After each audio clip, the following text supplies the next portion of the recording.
그러므로 그리스도 안에 무슨 권면이나 사랑의 무슨 위로나 성령의 무슨 교제나 긍휼이나 자비가 있거든 마음을 같이하여 같은 사랑을 가지고 뜻을 합하여 한 마음을 품어 아무 일에든지 다툼이나 허영으로 하지 말고 오직 겸손한 마음으로 각각 자기보다 남을 낮게 여기고 각각 자기 일을 돌볼 뿐더러 또한 각각 다른 사람의 일을 돌보아 나의 기쁨을 충만하게 하라. 아멘. 알버트 슈바이처는 이러한 말을 하였습니다. 우리는 늘 같이 있지만 외로움 가운데 죽어간다. 참 서글픈 표현입니다. 우리는 다 같이 있지만은 사람들은 다 저마다 외로움 가운데 죽어간다라고 하는 것입니다. 사람들은 다 외로움을 싫어합니다. 그래서 혼자 있는 시간을 잘 감당하지 못합니다. 그래서 젊은이들을 보면 손에 항상 스마트폰을 가지고 있습니다. 그래서 이 스마트폰을 통해서 계속해서 인터넷 서핑을 하게 되는 것이죠. 나이 드신 분들은 집안에 앉아서 계속해서 텔레비전을 켜놓고 있습니다. 텔레비전을 시청하면서 외로움을 잊어버리려고 하는 몸부림이다라고 할 수가 있을 것입니다. 하나님께서는 우리가 외롭게 살아가는 것을 원하지 아니하십니다. 하나님께서는 온 세상을 창조하셨을 때 이렇게 말씀하셨습니다. 하나님 보시기에 좋았더라. 그런데 창세기 2장에 보면은 하나님 보시기에 좋지 않은 것이 있다라고 말씀해 주고 있습니다. 그것은 뭐냐면 사람이 독처하는 것이 좋지 않다라고 말씀해 주십니다. 그러면서 하나님께서는 그 아담을 위하여서 돕는 배필 하와를 허락해 주셨습니다. 아담의 생애를 본다라고 한다면 하나님이 함께 해주시는 생애였습니다.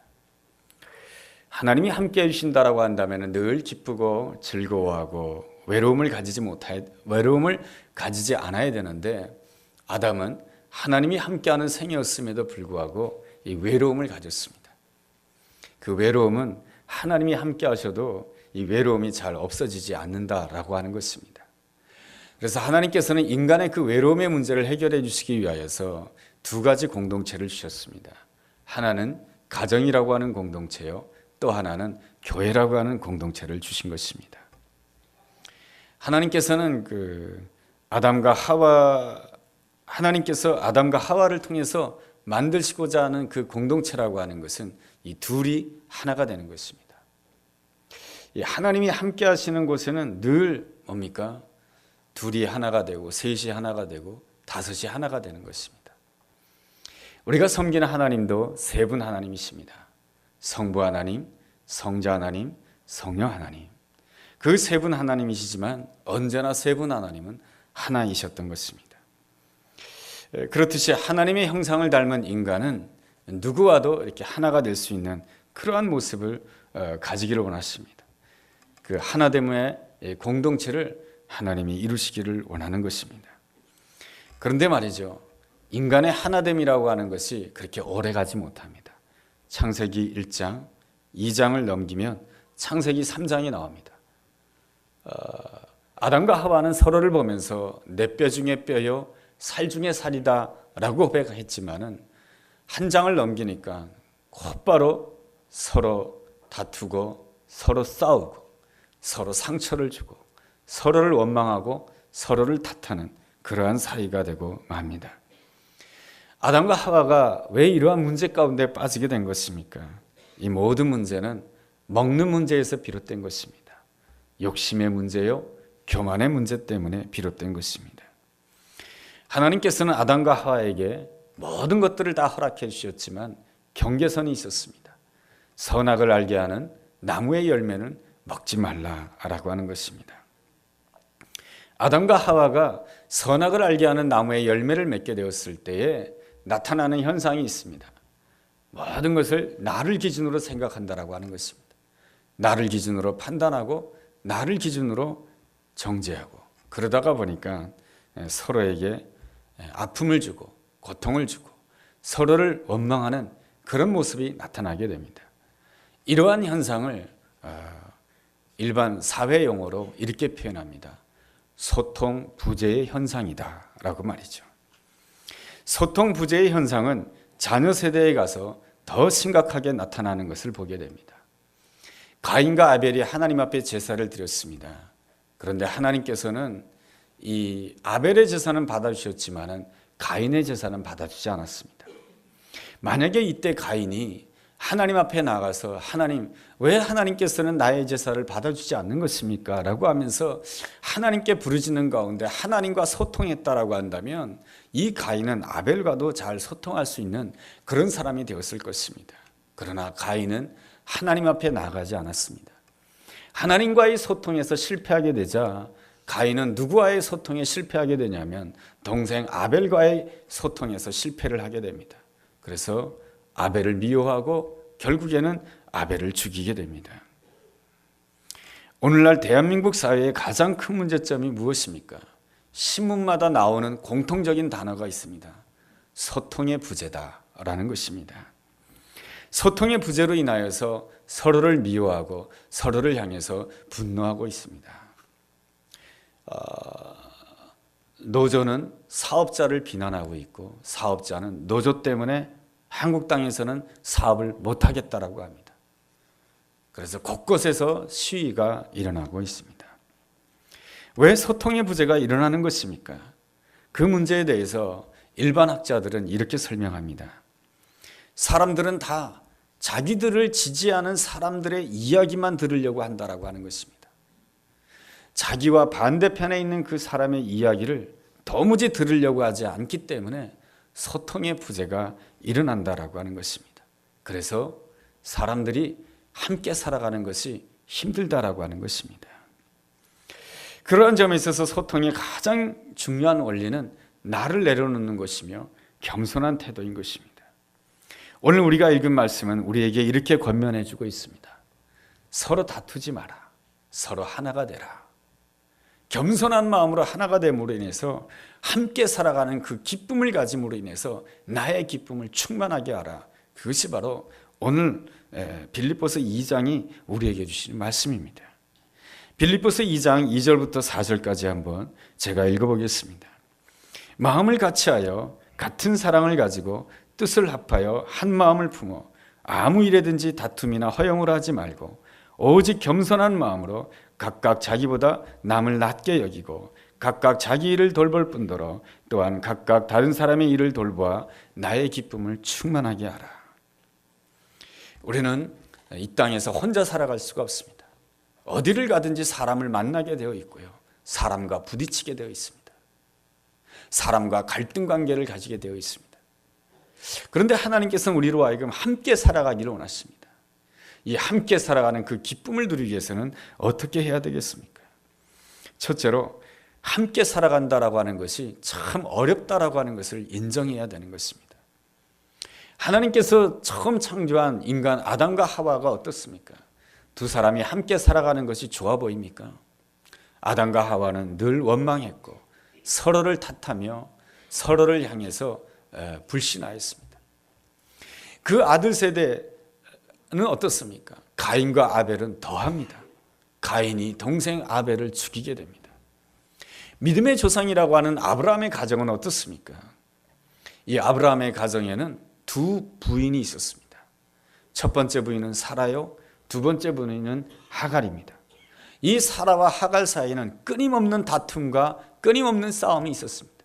결국에 하갈과 그가 낳은 아들 이스마엘은 그 집안에서 살 수가 없었습니다. 결국 집을 나가게 됩니다. 야곱의 나이가 야곱이 130세가 되었을 때에 애굽의 바로를 만나게 됩니다. 이 130세가 되었을 때 애굽의 바로 앞에서 이 야곱은 자신의 생애에 대해서 이렇게 고백합니다. 내가 130년을 살았으되 나는 험악한 세월을 보내었다라고 고백해주고 있습니다. 야곱이 왜 이렇게 험악한 세월을 보냈을까요? 물질적으로 부족했기 때문일까요? 그렇진 않을 것입니다. 야곱은 꽤 돈을 잘 버는 사람이었던 것 같습니다. 그럼에도 불구하고 야곱은 그 애굽의 바로 앞에서 내가 험악한 세월을 보냈다라고 말합니다. 이유가 무엇이겠습니까? 그 가정에서 원인을 찾을 수가 있습니다. 야곱의 부인은 4명이나 됩니다. 첫 번째 부인은 레아입니다. 레아는 사랑하지 않았습니다. 첫 번째 부인인데도 말이죠. 야곱이 늘 원했고 야곱이 사랑했던 여인은 라헬이었습니다. 야곱이 늙음하게 세상을 떠나게 되었을 때 굉장히 미안했던 것 같습니다. 그래서 자신이 세상을 떠날 때에 자손들에게 이렇게 유언을 하게 됩니다. 내가 세상을 떠나게 되면 나의 시신을 레아 옆에다가 묻어달라고 부탁을 하게 됩니다. 그것은 레아를 사랑하지 못했다고 하는 그 죄책감 때문에 그러한 것이죠. 그만큼 이 야곱의 이 가정이 쉽지 않은 가정이었습니다. 예수님이 만든 공동체는 어떻습니까? 예수님께서 오병이어로 기적을 베푸시고 수많은 병자들을 고칠 때에 많은 사람들이 예수님을 따랐습니다. 그때 예수님의 제자들의 공동체가 보여준 모습이 무엇입니까? 우리 예수님이 혹시 이스라엘의 왕이 되지 아니할까?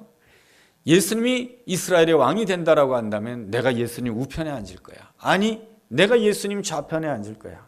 서로 시기하고 경쟁하고 질투하였습니다. 예수님이 십자가에 못 박힐 때는 어떻습니까? 모든 것을 잃어버릴 때는 제자들은 다 자기 살 길 때문에 다 도망가게 됩니다. 그리고 가룟유다라고 하는 그 제자는 예수님을 은 30냥에 팔아버리는 죄를 범하게 됩니다. 세상에는 완벽한 공동체가 없습니다. 그러니 서로를 보면서 너무 정죄하지 마시고, 너무 판단하지 마시고, 너무 미워하지 마시기 바랍니다. 그냥 있는 모습 그대로 봐주는 것이 우리가 해야 될 도리인 것입니다. 미국 교회를 본다라고 한다면 가장 큰 교파가 있습니다. 가장 큰 교파는 침례 교파입니다. 그런데 여러분, 이 침례 교파가 오늘날 몇 개로 나눠져 있는지 아십니까? 침례 교파가 오늘날 100개가 넘습니다. 예수교 침례회, 기독교 침례회, 별별 침례회가 100개가 넘습니다. 우리나라의 가장 큰 교단이 어디일까요? 대한예수교 장로회 합동 측입니다. 여러분, 어디를 간다 할지라도 교회 이름 앞에는 대한예수교 장로회가 써져 있습니다. 대한예수교 장로회가 두 파로 나눠졌는데 합동과 통합 측으로 나눠졌습니다. 합동이 뭐고 통합이 뭡니까? 그 말이 그 말이지. 합동도 합하자는 뜻이요, 통합도 합하자는 뜻 아니겠습니까? 그러면서 갈라졌습니다. 제일 큰 교단이 대한예수교 장로회 합동 측인데 그 합동 측이 오늘날에는 몇 개의 교파로 나눠져 있느냐? 60개가 넘습니다. 다행히 우리 대한예수교 장로회 통합 측은 아직까지는 갈라지지 않았습니다. 앞으로 어떻게 될지는 모르겠지만 말이죠. 교회, 하나님을 앞세우고 진리를 앞세운다 하지만은 다 서로가 서로를 용납하지 못하고 서로를 받아주지 못합니다. 그래서 갈라지고 갈라집니다. 이것이 교회 안에서 일어나는 모습인 것입니다. 이러한 모습을 보았을 때에 우리가 이 함께 살아가면서 좋은 관계를 유지하면서 계속해서 살아간다라고 하는 것이 굉장히 어렵다라고 하는 것을 알아야 되는 것입니다. 그래서 인생은 어려운 것입니다. 그래서 인생에는 모두가 다 무거운 짐이 있는 것입니다. 아내와 함께 살아가는 것이 쉽지 않습니다. 남편과 함께 살아가는 것이 쉽지가 않습니다. 성도와 함께 살아가는 것이 쉽지가 않습니다. 친지와 함께 살아가는 것이 쉽지가 않습니다. 인생은 어려운 것입니다. 한 토크쇼에서 요즘에 한참 뜬 탤런트한 사람이 나왔습니다. 박혁권 씨라고 하는 사람인데요. 요즘에 뜨는 드라마 가운데 하나가 육룡이 나르샤라고 하는 그러한 드라마 프로가 있습니다. 거기에 길태미라고 하는 장수의 역할로 나온 사람이 박혁권 씨입니다. 토크쇼에 나와서 이렇게 말합니다. 사회자가 묻습니다. 이렇게 나이도 많으신데 왜 장가를 안 가십니까? 인기도 있으신데. 박혁권 씨의 나이가 44입니다. 그러자 박혁권 씨가 대답하는 것이 있습니다. 내 주변에 있는 분들의 결혼 생활을 보니 하나도 행복해 보이지 않더라라는 것입니다. 내 주변의 배우를 보고 내 주변의 탤런트를 보니까 다 힘들게 살더라라고 하는 것입니다. 그래서 빨리 결혼하고 싶은 마음이 없다는 것이죠. 그래도 결혼하고 싶은 마음은 있다라고 이렇게 또 말합니다. 함께 살아간다라고 하는 것이 고통스럽고 어렵습니다. 그렇지만 말이죠. 우리가 이 땅에서 경험하는 기쁨이라고 하는 것은 그냥 오는 기쁨은 없는 것입니다. 아픔을 넘어서야 기쁨이 오는 것입니다. 예수님께서는 우리와 하나가 되기를 원하셨습니다. 우리가 하나 되기 위해서 크리스마스 때 이 땅에 오셨고, 예수님께서는 이 땅에 오셔서 우리와 하나가 되기 위해서 십자가를 지셨습니다. 모두가 보기에 예수님의 마지막은 비극처럼 보였습니다. 그러나 3일 후에 하나님이 축복해 주십니다. 부활의 기쁨을 주신 것입니다. 이렇듯 하나님이 주시는 그 기쁨이라고 하는 것은 저절로 오는 것이 아니고, 편안할 때 오는 것이 아니고, 그 고통을 통과할 때 하나님이 주시는 그 기쁨인 것입니다. 그러므로 우리 삶에 힘들고 어려운 일이 올 때에 너무 쉽게 포기하지 마시고 너무 쉽게 헤어지지 마십시오. 그렇지, 내가 이 고통을 통과해야 하나님이 주시는 그 기쁨을 누릴 수 있지. 그 마음을 가지고 내 앞에 오는 장애물과 그 아픔에 대해서 담대하게 맞설 수 있어야 됩니다. 그래야 우리가 3일 후에 하나님이 주시는 부활의 기쁨으로 나갈 수 있는 줄로 믿습니다. 둘째로, 인간은 누구나가 다 조금씩 부족한 점이 있다라고 하는 것을 인정해야 되는 것입니다. 사람들이 가지는 환상 가운데 하나는 이것입니다. 나는 정상이고 다른 사람들은 다 비정상적이라는 생각입니다. 나는 문제가 없고 다른 사람들이 다 문제가 있다라고 하는 생각이 인간이 가지는 첫 번째 착각인 것입니다. 하나님이 원하시는 아름다운 가정, 아름다운 공동체를 이루기 위하여서는 우리는 다 서로 부족한 부분이 있다라고 하는 것을 인정해야 되는 것입니다. 우리가 대형마트에 가게 되면은 어떤 코너에 가게 되면 이런 광고가 붙어 있는 것을 보게 됩니다.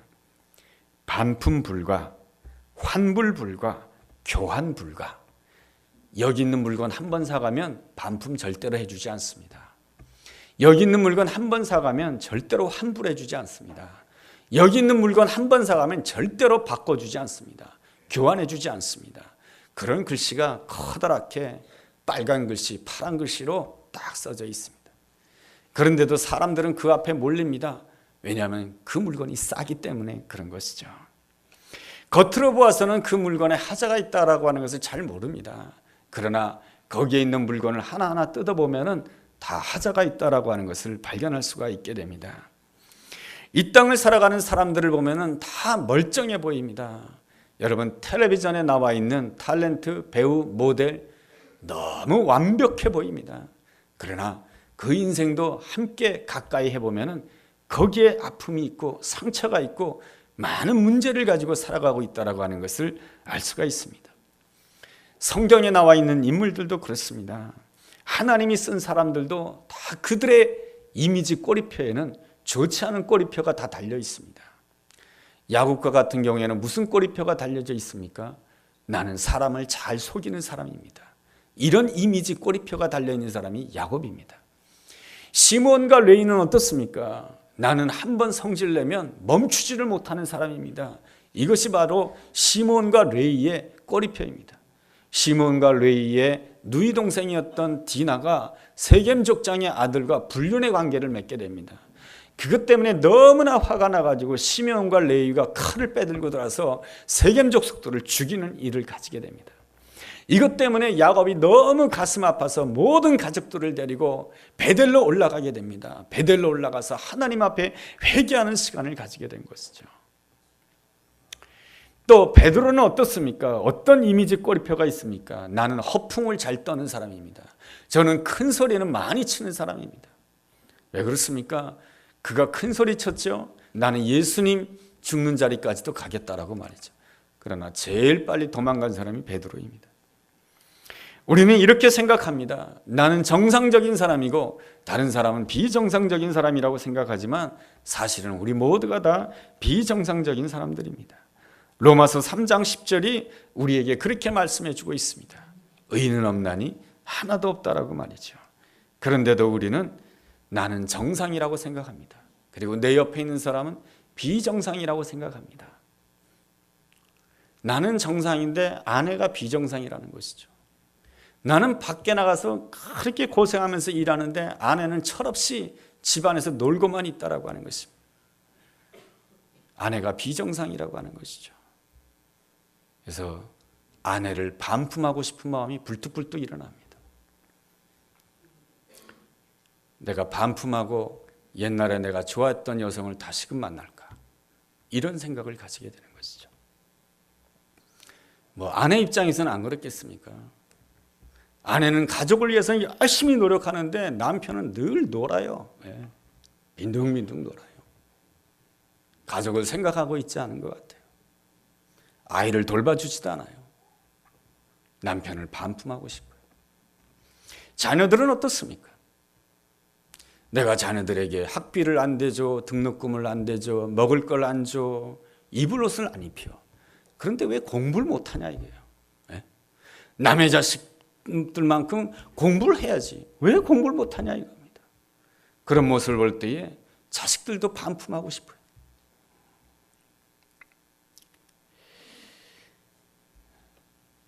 그러나 우리가 섬기는 주님은 그렇지가 않습니다. 우리의 모습을 하나하나 뜯어본다라고 한다면 다 반품하고 싶은 그런 인생들인 것입니다. 그러나 주님께서는 반품하고 싶은 이 인생들을, 하자가 있는 인생들을 주님께서는 사셨습니다. 무엇으로 사신 것입니까? 그리스도의 십자가의 피로 사신 것이죠. 가장 비싼 값으로 우리를 사신 것입니다. 그러기에 내가 하나님의 아들이 되고 여러분이 하나님의 자녀가 된 것 아니겠습니까? 하나님의 아들 된 다음에, 하나님의 딸이 된 다음에, 하나님 앞에서 세례받은 다음에 내가 하나님 보시기에 합당하게 살았습니까? 하나님 보시기에 합당하게 살지 못할 때마다 예수님께서는 그런 생각 들지 않겠습니까? 야, 내가 널 괜히 샀다. 반품할 걸. 그러나 주님께서는 한 번도 그렇게 후회하시는 분이 아니신 것입니다. 빌립보서 1장 6절을 보면은 주님께서는 우리를 향해서 한 번 착한 일을 시작하시면 그리스도 예수의 날까지 우리에게 아름다움이 이루어질 때까지 역사해 주신 분이 바로 예수님이라고 빌립보서 1장 6절에서 우리에게 가르쳐주고 있습니다. 우리 삶에 하자가 있다 할지라도 우리 주님의 아름다움이라고 하는 것은 나에 대해서 후회하지 않는다라고 하는 것입니다. 오히려 나에 대해서 징계하시고, 오히려 나를 때리시고, 오히려 나를 고치시고 싸매시고 회복시켜서 결국에는 하나님의 자녀다운 하나님의 자녀, 하나님의 형상다운 하나님의 형상으로 만드시는 분이 바로 우리가 섬기는 놀라우신 주님이신 줄로 믿습니다. 우리의 소망은 오직 예수님께 있는 줄로 믿습니다. 셋째로 함께 살아가는 지혜를 배워야 되는 것입니다. 함께 살아감에 있어서 피할 수 없는 것이 바로 갈등인 것입니다.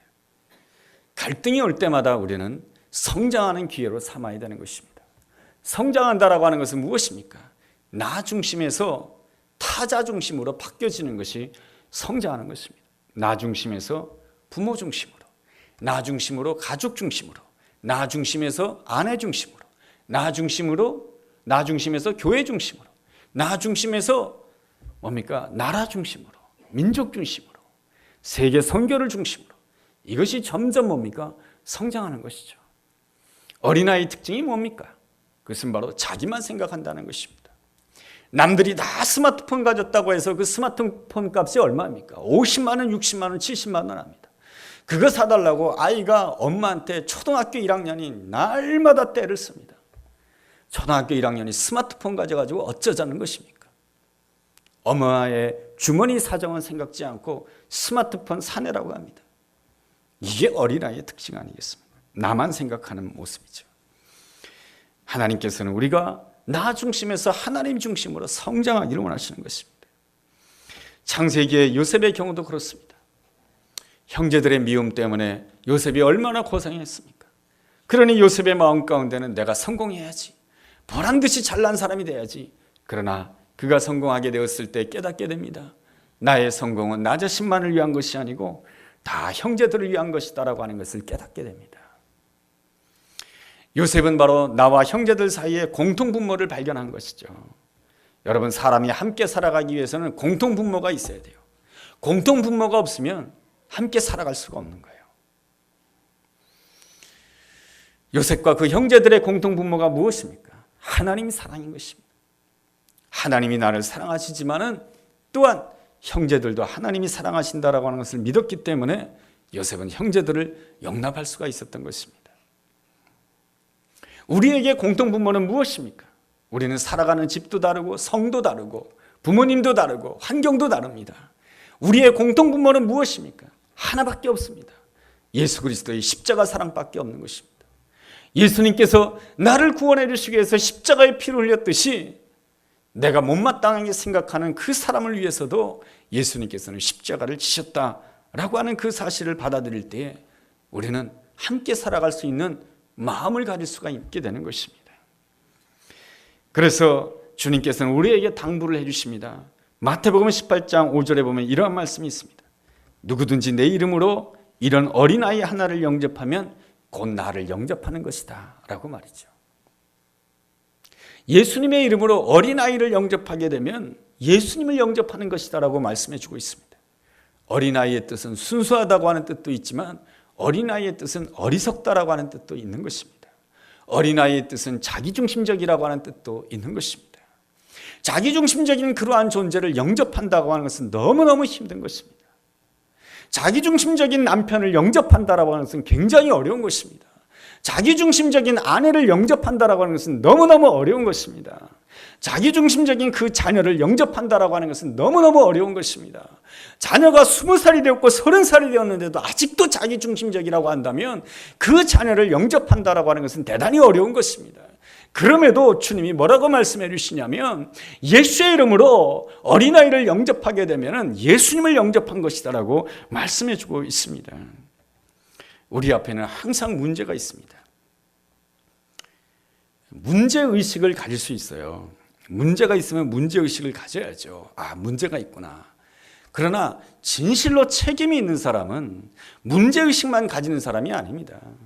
진실로 책임을 가지는 사람은 이 문제를 어떻게 풀어갈까를 생각하는 사람이 바로 진실로 책임 있는 사람입니다. 문제의식을 가지고 문제만을 말하게 되면 결단코 하나님께 영광 돌릴 수가 없습니다. 문제가 있게 되었을 때 이 문제를 어떻게 풀어가야 될 것인가를 고민하며 기도하는 자가 진실로 책임 있는 자요, 문제를 풀어가는 사람인 것입니다. 문제를 어떻게 풀어가야 되는 것입니까? 해답은 한 가지입니다. 예수님의 이름인 것입니다. 예수님의 이름으로 문제를 푼다라고 한다면 예수님의 이름으로 생각해야 되고 예수님의 이름으로 말해야 되고 예수님의 이름으로 행동해야 되는 것입니다. 그럴 때에 문제가 풀리게 되는 것이죠. 예수님 이름에는 무엇이 있습니까? 거룩함이 있습니다. 거룩에는 무엇이 있습니까? 두 가지가 있습니다. 하나는 죄를 미워하는 마음이 있습니다. 예수님은 거룩하시기 때문에 죄를 미워하십니다. 또 하나는 이 거룩함에는 긍휼과 자비가 있습니다. 오늘 성경 빌립보서 2장 1절에 보면 이런 말씀이 있습니다. 그러므로 그리스도 안에 무슨 권면이나 사랑의 무슨 위로나 성령의 무슨 교제나 긍휼이나 자비가 있거든. 너희가 그리스도 안에 있다라고 한다면 긍휼이 있고 자비가 있느냐라고 말씀해 주고 있습니다. 그러므로 거룩 안에는 두 가지가 있습니다. 죄를 미워하는 마음과 긍휼과 자비가 있는 것입니다. 예수님은 죄를 미워하기 때문에 죄 문제를 해결하셨는데 어떻게 해결하셨습니까? 자기 자신이 십자가를 짐으로 인하여서 우리의 죄 문제를 해결하셨던 것입니다. 그리고 나서 제자들은 다 도망갔지요. 제자들은 죄책감에 사로잡혀 있습니다. 어떻게 하셨습니까? 부활하신 주님께서는 그들을 다시금 찾아가 주셨습니다.